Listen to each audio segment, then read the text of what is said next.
A gente sabe muito bem disso quando a gente quer conquistar alguém, né? A gente usa mão de todas aquelas frases de efeito que as pessoas querem ouvir. Tem até um vídeo que está bombando na internet, que é de um cara que ele está fazendo uma mensagem para a namorada. E é assim, ele diz as coisas clássicas. Hoje amanheceu o dia, a primeira coisa que eu pensei foi em você. Né?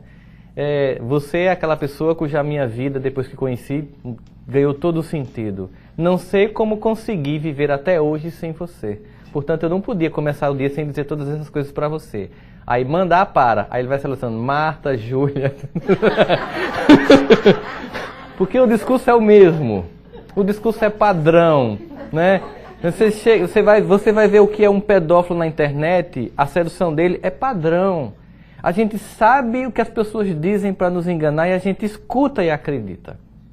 E aí Jesus quer falar o seguinte, vamos sair dessa zona de acreditar ou de vivenciar um tipo de amor que é apenas verbal, para que a gente tenha um amor que seja em obras e em verdade, porque as obras e a verdade não deixam subterfúgio para o engodo, mas as frases feitas, sim. As frases de sedução, sim, elas são muito fáceis de serem evocadas, tanto para seduzir sexualmente, como para seduzir pelo poder, como para seduzir até espiritualmente com o fim de poder que a gente vê na desvirtuação do Evangelho hoje no mundo. Então Jesus vai falar de um amor que é pleno e verdadeiro, que a gente vai encontrar Paulo fazendo uma ressonância dessa frase de Jesus em 1 Coríntios 13, quando ele vai personificar tudo que seria o conhecimento, ainda que eu falasse a língua dos homens e dos anjos, e que tivesse o dom de profetizar, ou seja, que tivesse todos os dons que o intelecto humano pode proporcionar. Se eu não tivesse amor, eu nada seria. Eu estava ali num vazio de representatividade de uma suposição de um santo que eu ainda não sou. E aí Jesus vai propor, vamos trabalhar esse sentimento em obras e em verdade. Então, significa dizer que já naquela época, as pessoas estavam cansadas do discurso. O que era o fariseu? O que era o sacerdote?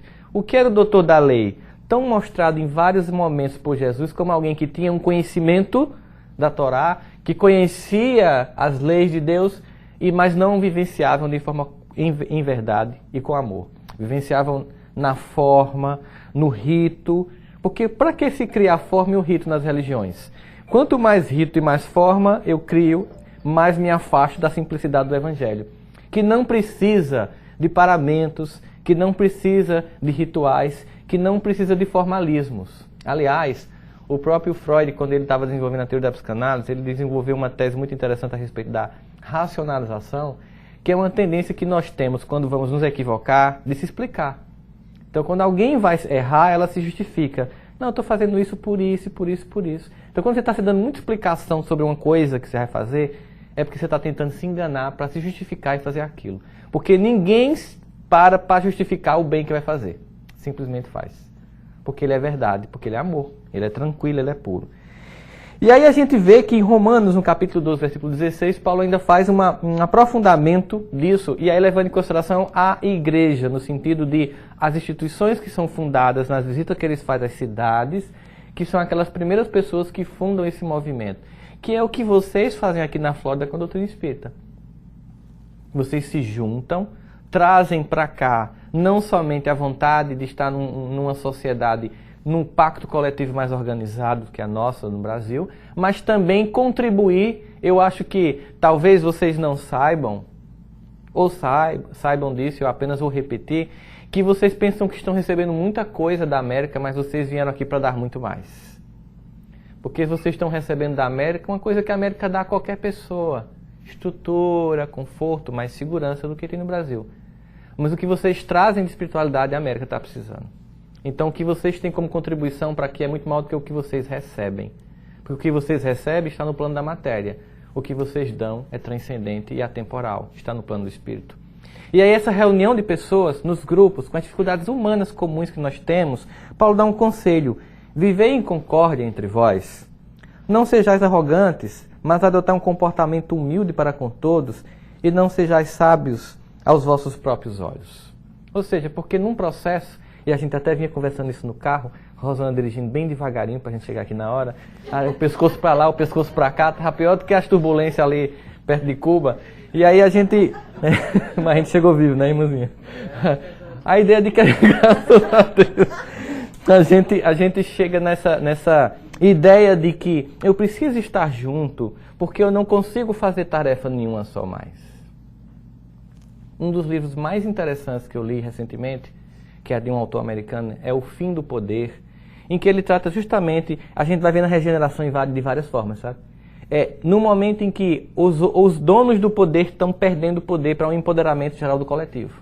Então, por exemplo, o chefe de Estado americano já não tem tanto poder como tinha na década de 80.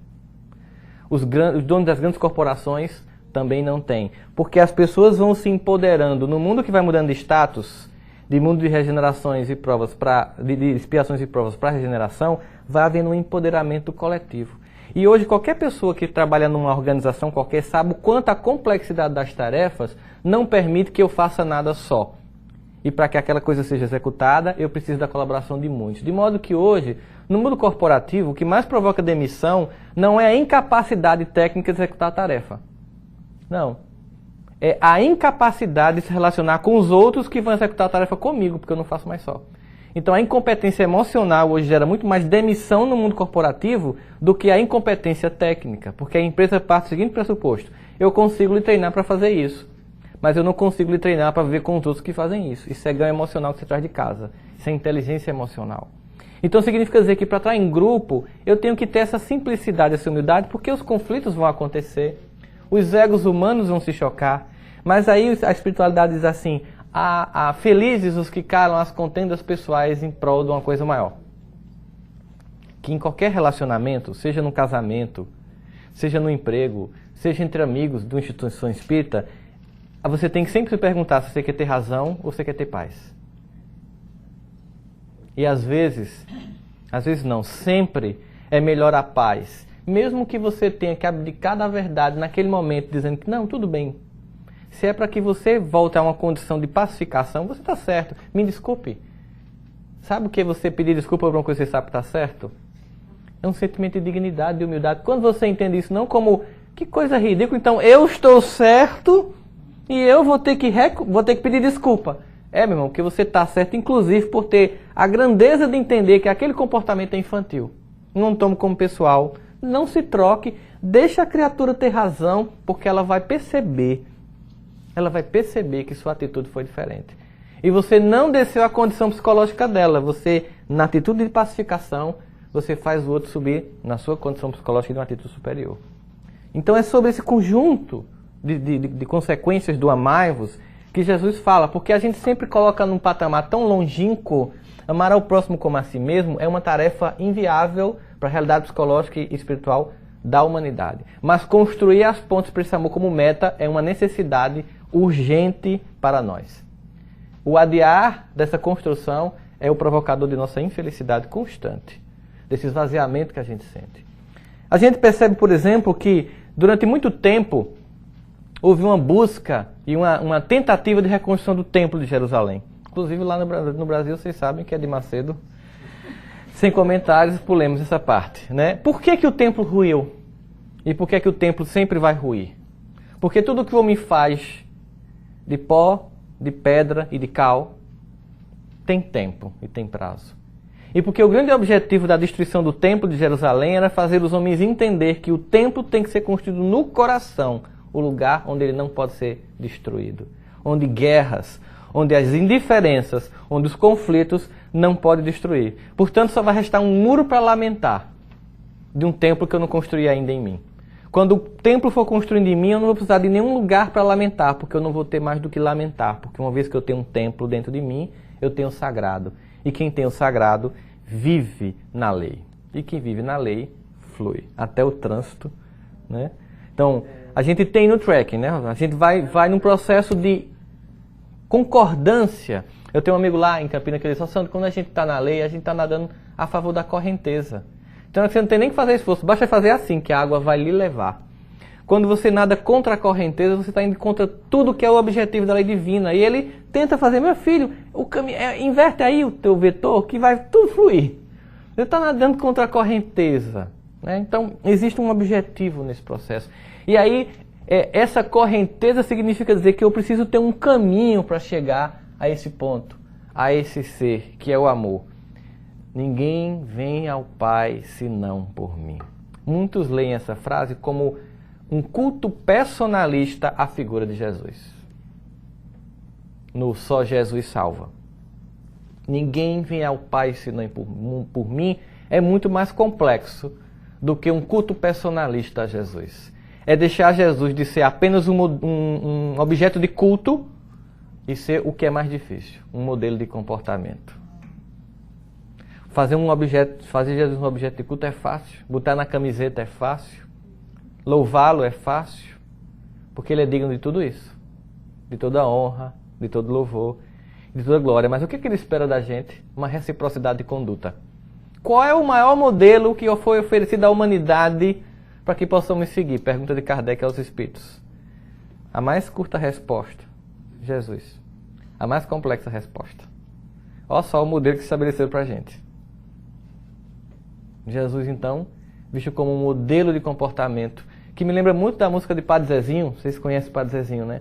Que tinha uma música que dizia assim: um dia uma criança me parou, olhou-me nos meus olhos a sorrir, com caneta e papel na sua mão, uma tarefa escolar para cumprir, e me perguntou no meio de um sorriso: o que é preciso para ser feliz? E aí, não é, seja espírita, seja evangélico, seja muçulmano, seja hindu, seja judeu, amar como Jesus amou. Entendendo ele como um avatar, que você pensa no Buda, no Krishna também. Sonhar como Jesus sonhou, pensar como Jesus pensou, viver como Jesus viveu, sentir o que Jesus sentia, sorrir como Jesus sorria. E aí você vai entender o que é pacificação da alma. Uma vez que fazendo isso, ao chegar ao fim do dia, eu sei que dormiria muito mais feliz, porque eu não tenho uma consciência me acusando do descompromisso. A única coisa que garante você chegar em casa e dormir bem é quando você sente que naquele dia fez tudo que tinha que ser feito. Observe que o dia que a gente trabalhou muito, mas teve a sensação de que fez o que tinha que ser feito, a gente tem um cansaço pacificador. Ao passo que um dia em que a gente não faz o que tem que ser feito, mesmo que não tenha trabalhado muito, a gente não consegue dormir bem, porque sabe que está em falta. Mas é em falta com Deus, que tudo tem, nada precisa? É em falta conosco mesmo. Então, amai-vos implica no amar-se. Implica num processo de reconhecimento de um amor que dentro de você vai se transladar e sair em direção aos outros. Aqui está anunciando que eu tenho evangelho lá mais tarde, porque dá um aviso. Nesse processo, nós temos que quando eu tenho a ideia de discurso apenas no campo da fé, eu tenho o sentimento de censura e exclusão. O meu discurso é melhor do que o seu. A minha verdade é melhor do que a sua. A minha leitura do evangelho é correta, a sua não é. Aliás, você nem leu o evangelho, você é budista. Você é muçulmano, você leu o Corão, não, você leu o Bhagavad Gita, então você nem é. Então é censura e exclusão. Quando eu penso em sentimento, eu tenho o amor e o acolhimento. Porque no plano do sentimento não tem exclusão que o discurso aparece.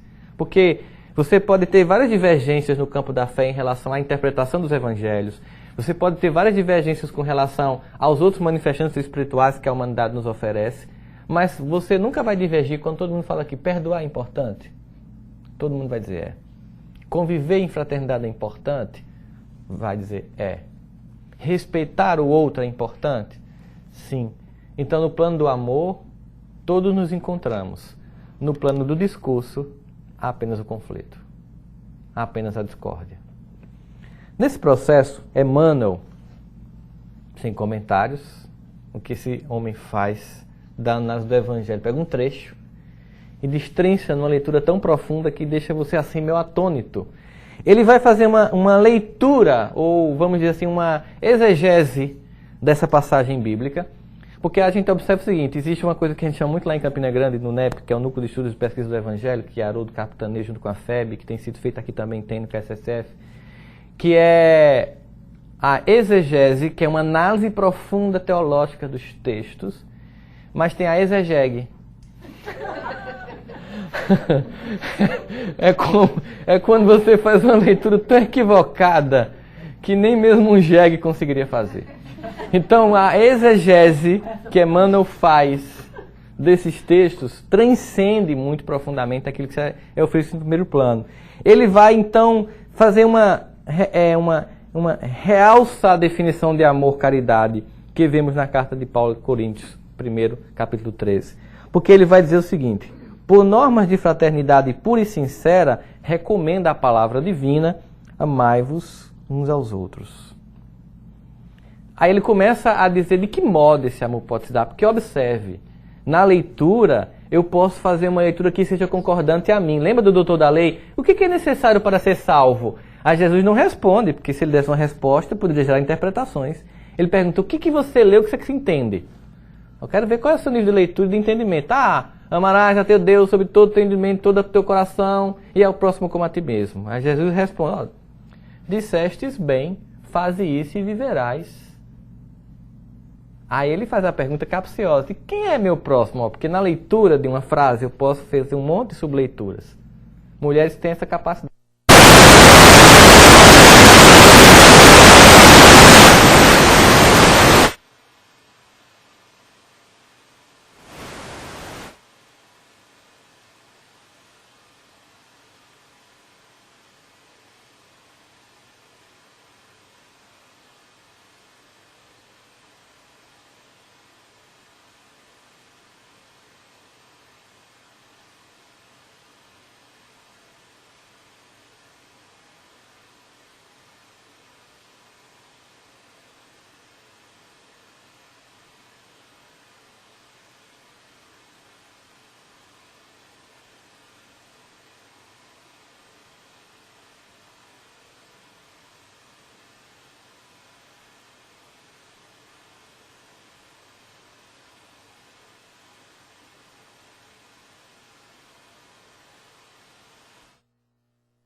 De normas de como esse amor vai se processar e sem deixar margens para leituras sofismáticas em que eu tento apenas trazer um amor para aquela condição que eu acho que é própria para mim, como o doutor da lei que faz a pergunta para Jesus, quem é meu próximo? No sentido, não seria só quem tem uma religião como a minha, quem tem uma cor igual a minha, quem tem um padrão financeiro igual ao meu, quem é da minha cultura? Aí Jesus vai contar a parábola do bom samaritano, para deixar bem claro que é o que tem atitude de amor é o próximo. Qualquer que esteja no caminho vai ser seu próximo. Aí Emmanuel vai dizer, o amai-vos não determina seleções. Porque é muito fácil amar quem é bom. É muito fácil amar quem é agradável a gente. É muito fácil amar o parente que sempre nos dá o melhor. E eu não falo só de coisas, mas de exemplo. Aquela criatura que faz parte da família que a gente faz, Jesus, ela vem me visitar hoje. Ou eu vou ter que cumprimentá-la no final do ano, só uma vez por ano para tirar foto, só Jesus na causa. Essa é a criatura que a sua experiência psicológica mais deve se aproximar, porque se você não se aproximar dela, casa na próxima encarnação. Porque como o objetivo de Jesus é o encontro e a fraternidade, quanto mais você se afasta de quem você não gosta, mais essa pessoa se aproxima de você a cada existência. Então se você não quiser casar com essa pessoa, numa próxima vida, que ameaça triste tem para um dia de trabalho como esse. Então se aproxima num plano de fraternidade. Se aproxima da luz dessa pessoa, porque você já conhece a sombra dela. Você já conhece a sombra, mas ela não só tem isso. Tem pessoas que dela conhecem a luz. Tem pessoas que você não vai com a cara, você vai Rosandro, não gosto de fulana. Pô, Rosandro, mas fulano é tão bom, comigo não tem esse problema, porque eu estou vendo a sombra dela, ela está encontrando a luz. Então, deixa eu encontrar a luz, porque tem que ter, eu também não tenho os dois? Ou será que somente eu tenho uma ambivalência, aquela criatura é a decretação da falência psicológica humana? Não. Então, um esforço de reconhecer uma luz que eu não consigo enxergar. E aí, às vezes, é importante você conversar com quem gosta dessa pessoa, perguntar, o que é que tu viu nela? Me dá uma luz que eu não consigo ver. Me ajuda, criatura, nesse processo. E essa pessoa vai dizer, olha, ela realmente, ela vai perceber, você vai perceber que geralmente essa pessoa reconhece as deficiências daquele irmão. Mas ela não se fixa naquele ponto. Com misericórdia, assim como a espiritualidade age conosco. Que tem assim dias em que a gente faz, eu não mereço nem fazer uma prece hoje. de tanta besteira que eu fiz. É o dia que eles mais estão próximos. Porque a gente faz um evangelho no lar, vai para uma palestra espírita, vai para um evento espírita, e sai, não, nunca mais vou fazer aquilo. Estou convicto. E os irmãos fazem, eu já tive aí, eu sei como o negócio é, né? Só assim, porque eu decidi intelectualmente não. E aí você repete. Você comete aquele equívoco que você já julga que não é mais condizente com o seu estado de consciência. Aí vem uma dor maior, porque a dor vai ficando maior, até gerar uma náusea que não dá mais para repetir. Um processo de exaustão, de expurgo psicológico da conduta que não é mais condizente com você. E aí a espiritualidade amiga vendo não os erros repetidos que você comete, mas o esforço que você tem feito para não cometer.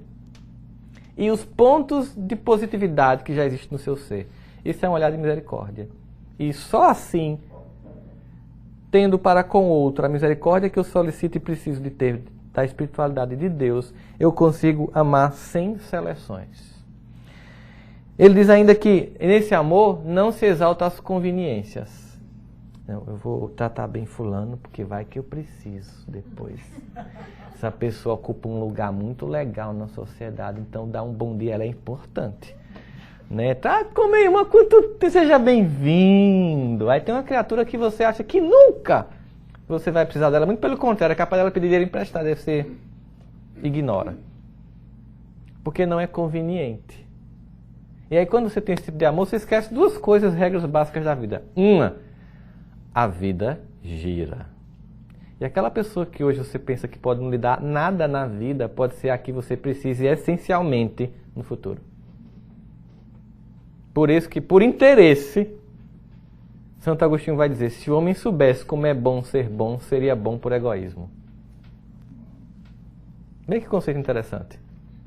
Se o homem soubesse como é bom ser bom, seria bom por egoísmo. Que estágio psicológico interessante a gente alcançaria, né? Eu vou ser bom porque é muito bom, isso é bom pra mim. E é bom.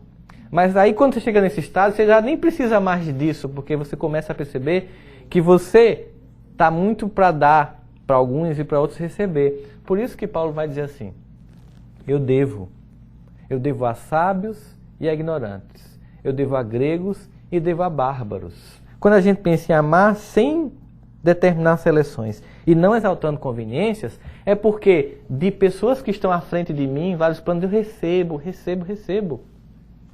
E não tenho como devolver para elas. Delas eu só recebo. Logo eu devo a essas pessoas. Eu devo aos sábios, eu devo aos gregos.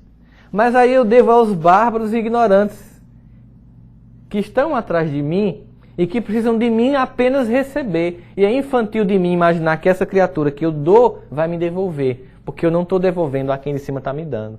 E isso é um fluxo de amor. Eu recebo daqui e eu dou aqui. E não espero trocas. Eu não faço conveniências de jogos de seleções. Apenas num fluxo em que eu deixo que o amor se distribua num processo. E aí eu não espero. Porque tem gente na família, gente, que você nunca vai ligar para dizer como você está passando mal, porque ela nunca vai ter condição de ouvir. Porque ela só liga para dizer o que ela está precisando. Essa criatura não é a que lhe incomoda. Essa é a criatura que Deus colocou no seu caminho para que você possa devolver tudo que Ele lhe dá. Essa é a condição. Dela, você nunca vai ouvir, você está bem? Se você resolver num dia chorar para essa pessoa, ela desliga o telefone, eu estou muito ocupada. Porque ela não consegue ouvir a sua dor. Ela está no infantilismo que ela só chora. Então essa criatura não se espera dela nada, a gente consola. Assim como de nós, os espíritos que estão muito à frente não esperam muita coisa, apenas dá. Aí você tem uma sensação de que eu não vou mais sentir revolta. Porque tem pessoas, amigos ou parentes que eu só dou e nada recebo de volta. Porque não é assim no universo. É de onde eu recebo que eu vou dando, num fluxo. E quando eu quero retorno ou jogo de conveniência, eu me magoo. Porque a pessoa não dá retorno para mim, porque ela não tem condição. E se ela tiver condição de lhe devolver e não lhe dá, significa que a não condição moral dela é ainda mais lamentável para ela. Porque tem quem não dá porque não pode, tem quem não dá porque não quer. Esse que dá porque não pode é compreensível. E o que não dá porque não quer é mais lamentável, porque ele está num infantilismo espiritual muito maior. Então dele não se cabe em nenhum momento raiva, muito mais prece. É fácil esse sentimento? Não, porque a gente sempre se acostumou que todas as relações têm que ter troca. E qual é a troca que Deus espera da nossa relação com Ele? Eu estava dizendo para as meninas que eu estava no avião, aí tinha um pastor e uma pastora sentada comigo do lado da cadeira. Aí perguntaram o que é que eu vinha fazer nos Estados Unidos. Eu vou fazer palestra no Movimento Espírita. Nossa, O avião... né? Mas você conhece o Evangelho? A senhora está pensando que eu tenho algum tipo de transtorno mental? Claro que eu conheço o Evangelho. Quem não conhece o Evangelho?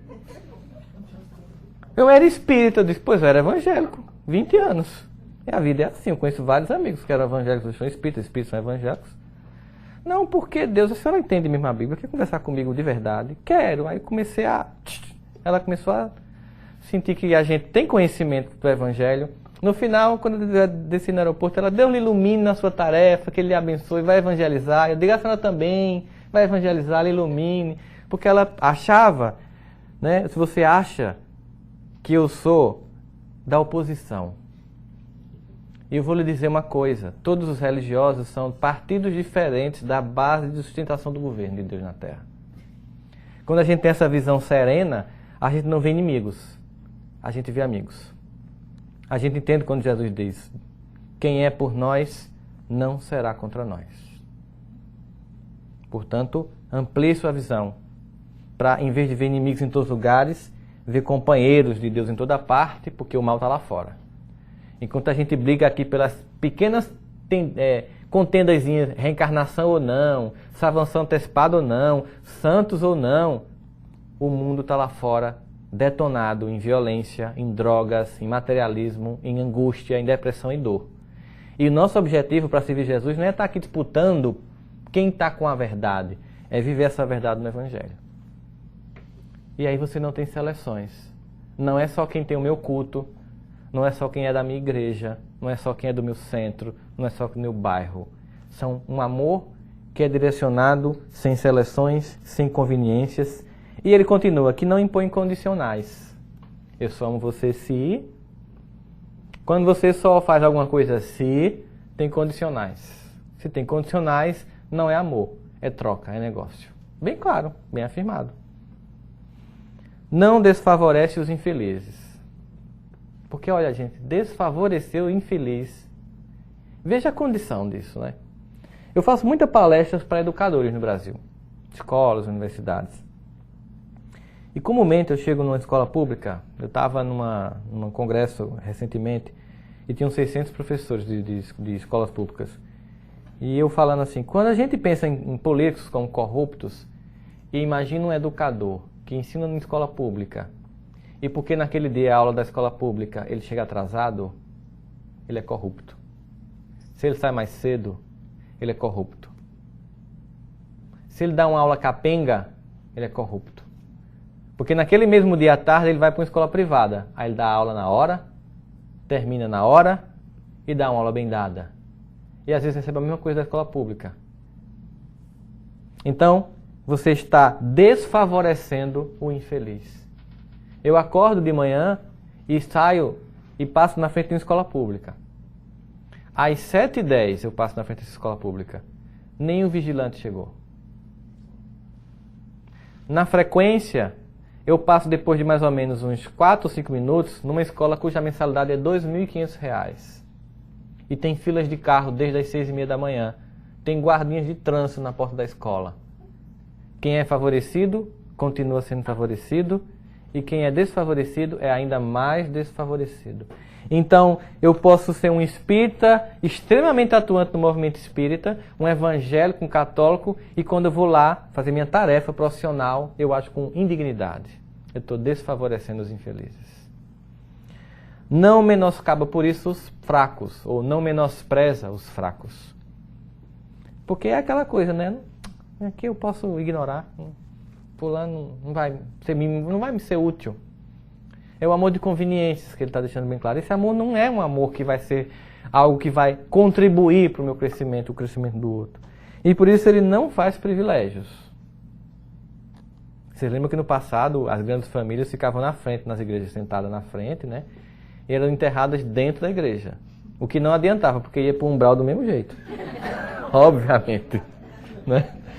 Achar que ser espírita e dar tratamento especial do outro lado, esqueça. O que a gente tem visto é que existe uma sala não VIP para espíritas do outro lado, mas uma sala VILB. Very Umbral Personal. Se você conhece tudo que a gente conhece e continua equivocado como qualquer criatura inconsciente do mundo, você está só se comprometendo. Mas é tarde. Não adianta fugir do centro, você já sabe. Meia hora de espiritismo já compromete a evolução do sujeito. Já sabe, é vivenciar.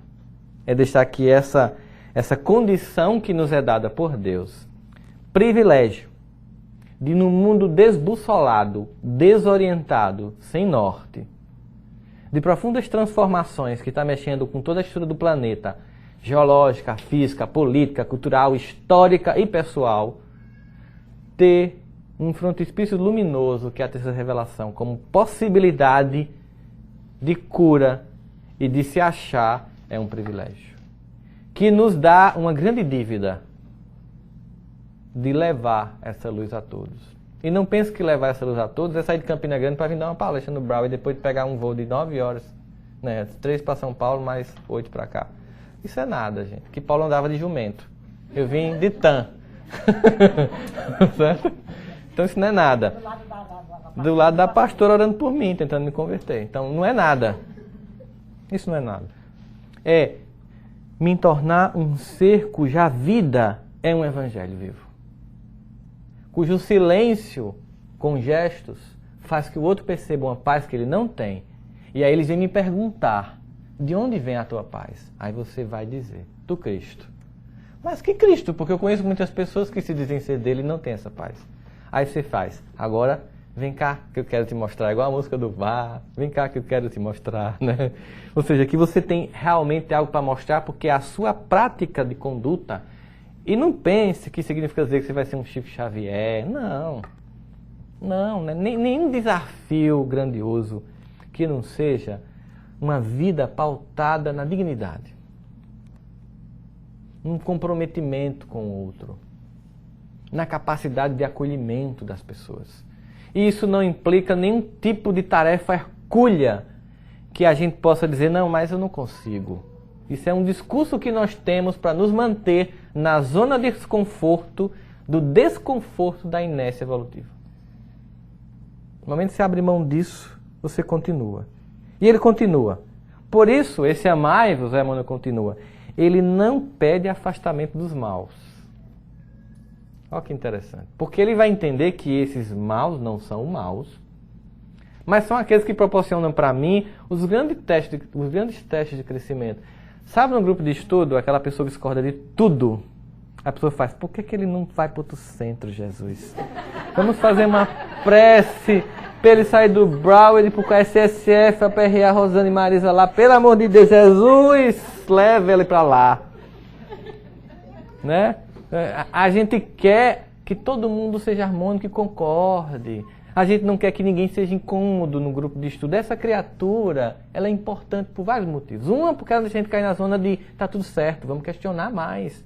Outra, então significa dizer que vocês estão aqui reunidos em nome de Jesus, para estudar o seu evangelho. E porque uma pessoa impertinente você já nem suporta, que massa, passou no teste. Não é? Estamos estudando o evangelho de Jesus, para vivenciar o evangelho. Então, uma pessoa inconveniente, a gente quer que vá embora. Não pede o afastamento dos maus e não desconsidera os filhos do lar alheio. Não desconsidera os filhos do lar alheio. Então não adianta apenas a educação moral dos meus. Eu sempre dizia em palestras para professores que uma das coisas que mais pode consolar um educador, na hora em que um pai chega para reclamar dele, porque ele tentou dar um limite para o filho que ele não está dando, isso é uma coisa que não acontece só no Brasil, é mundial. Mundial isso. Acontece aqui, acontece até nos países muçulmanos hoje em dia. Então você vai dar um limite que os pais não dão. Aí o menino vai, chega em casa e você foi humilhado pelo professor, o professor chega e o pai chega para reclamar com o professor. Que estava tentando cumprir uma tarefa que o pai nem a mãe não cumpre. Eu sempre digo, sabe o que consola um professor numa hora dessa? Os professores fazem o quê, pelo amor de Deus? Feche os olhos e pense. Ainda bem que esse filho é dele e não meu.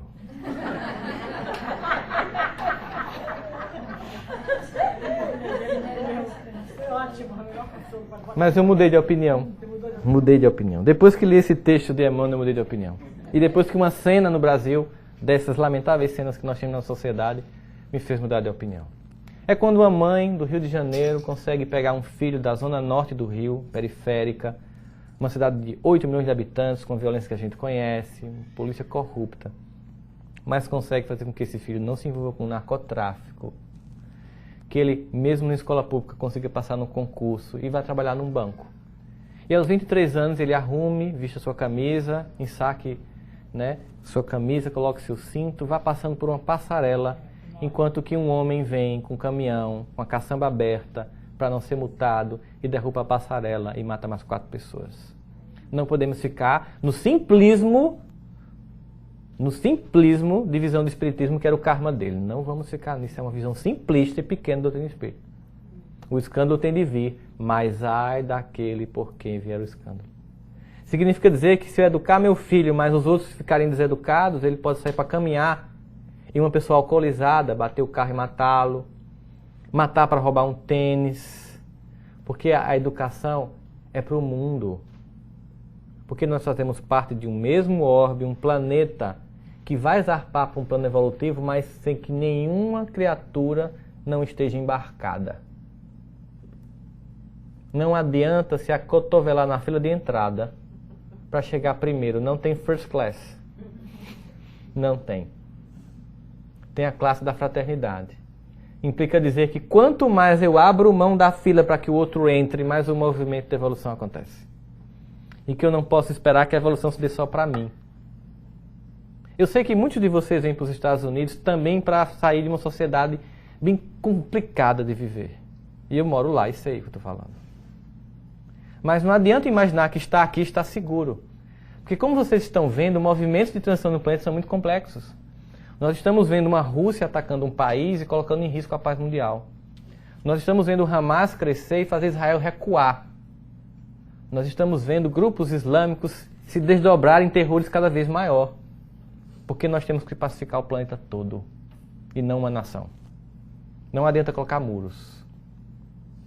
Não adianta construir templos materiais. É preciso um convertimento global da Terra. Porque a regeneração é a do planeta, não é de um país ou de outro. É a regeneração do planeta. Nós temos responsabilidade sobre toda a cultura humana. Nós temos a condição de sermos agentes de Jesus na Terra. Nesse processo, por isso mesmo, esse amor não destaca a parentela consanguínea. Então, apenas as pessoas que são da minha família, né? Coisa que não acontece com os políticos no Brasil, obviamente, é que vão ser privilegiadas. Mas tem uma frase que ele diz assim: não menospreza os adversários. É interessante essa frase, porque quando eu comecei a pensar sobre não menosprezar o adversário, aí eu comecei a refletir lá em casa. Aí eu consegui entender 3 motivos da gente não menosprezar o adversário. Primeiro motivo, não ser vítima dele novamente. Se eu menosprezar, se fazer de conta que ele não é ruim, ele faz o mal de novo. Depois, não agir como ele. Outro motivo para não menosprezar o Evangelho. Aprender o que não deve ser feito. Mas o mais importante é o terceiro. Estar disposto a, no futuro, socorrê-lo, porque ele vai lhe buscar.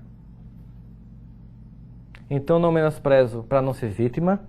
Eu não menosprezo para não repetir, e eu não menosprezo porque um dia eu vou ser aquele que levanta o homem caído na estrada que fazia o caminho de Jerusalém a Jericó.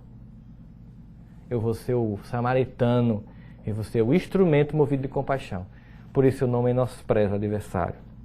E o apóstolo ainda acrescenta: não amemos de palavras, mas através das obras, como com todo o fervor do coração. Nesse sentido, o universo é o nosso domicílio e a humanidade inteira é a nossa família. Quando a gente chega aqui, a primeira vez que eu vim aqui, a minha sensação foi: por que a gente não é assim no Brasil? Né? O que seria o mundo de regeneração? Nós temos uma condição coletiva e social como a americana e a intimidade afetiva do Brasil. Seria um mundo perfeito. Então, esse é o mundo que a gente quer construir. Esse é o nosso desafio. Essa é a nossa conquista. Não adianta estar aqui bem e um mundo muçulmano em crise, deflagrado em miséria. Ignorando a religião que mais cresce no mundo e que será em 20 anos a maior credo da humanidade. Achando que todos são uma ameaça, que todos são homem-bombas em potencial.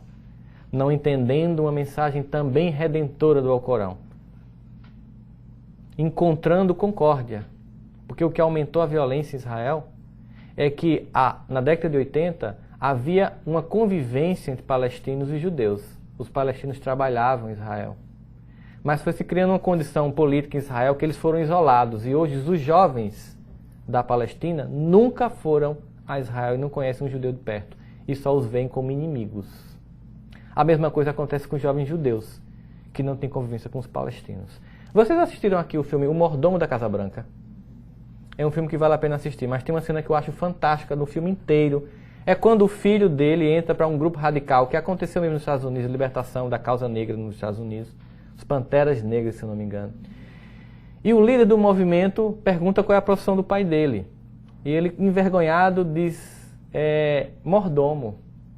E aí todo mundo começa a rir. Aí o líder diz, não riam do pai dele, porque o pai dele faz uma tarefa que nós não fazemos. E o pessoal, qual? Ele vai à casa do branco mostrar a dignidade dele, a humanidade dele, para que o branco perceba que ele é um igual a ele.